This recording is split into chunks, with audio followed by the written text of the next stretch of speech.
మాజీ మంత్రి జోగి రమేష్ పై మంత్రి కొల్లు రవీంద్ర ఫైర్ అయ్యారు. దమ్ముంటే సీఎం చంద్రబాబు ఇంటి దగ్గరికి రావాలని వార్నింగ్ ఇచ్చారు. జైలు నుంచి విడుదలైన తర్వాత జోగి రమేష్ చేసిన వ్యాఖ్యలను ఖండించారు. దొంగసారా అమ్మి తప్పు చేశానన్న భావన జోగి రమేష్లో కొంచెం కూడా లేదన్నారు. ప్రభుత్వాన్ని ఇబ్బంది పెట్టాలని చూస్తే సహించేది లేదని హెచ్చరించారు. మహాపాపం, ప్రజలు కోరుకున్నటువంటి ప్రభుత్వాన్ని ఇబ్బంది పెట్టాలని ప్రయత్నం చేశాడు. లిక్కర్ స్కామ్ చేశాడు. అరెస్ట్ అయ్యి నిన్న బెయిల్ మీద విడుదలవుతూ నానాయాగి చేస్తా ఉన్నాడు. చేసిందేమో తప్పుడు పని, చేసిందేమో దొంగ సారా వ్యాపారం. దాంట్లో అరెస్ట్ అయ్యి ర్యాలీలు చేయకూడదా అని చెప్పి ఒక సీనియర్ పోలీస్ ఆఫీసర్ మీద ఏలెత్తి మాట్లాడుతూ ఉన్నాడు. ఖచ్చితంగా ఇది కేవలం చంద్రబాబు నాయుడు గారి ఇంటి మీదకి వెళ్తాం, మళ్ళీ తుప్పు రేగొడతారు. ఇవాళ మీరు చేస్తున్నటువంటి చేష్టలు చూస్తామంటే ప్రజలే విసిగిపోయారు.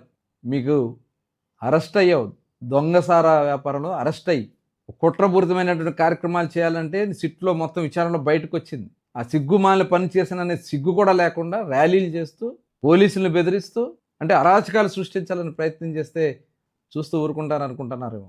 ప్రతి దానికి మూల్యం చెల్లించుకుంటారు. అది గుర్తుపెట్టుకోవాలి వైఎస్ఆర్ పార్టీ నాయకులు. ప్రతి దానికి ఏ ఒక్కటి కూడా కౌంట్ తగ్గదు అని చెప్పే విషయాన్ని గుర్తు చేసుకోవాలి. మీరు చేసిన ప్రతి కార్యం కూడా కౌంట్ అవుద్దని హెచ్చరిస్తా ఉన్నా మరొకసారి. చాలా రాష్ట్రం ప్రజలు సంతోషంగా ఉన్నారు. రాష్ట్రం అభివృద్ధి చెందుతా ఉంది. పక్క రాష్ట్రాలతో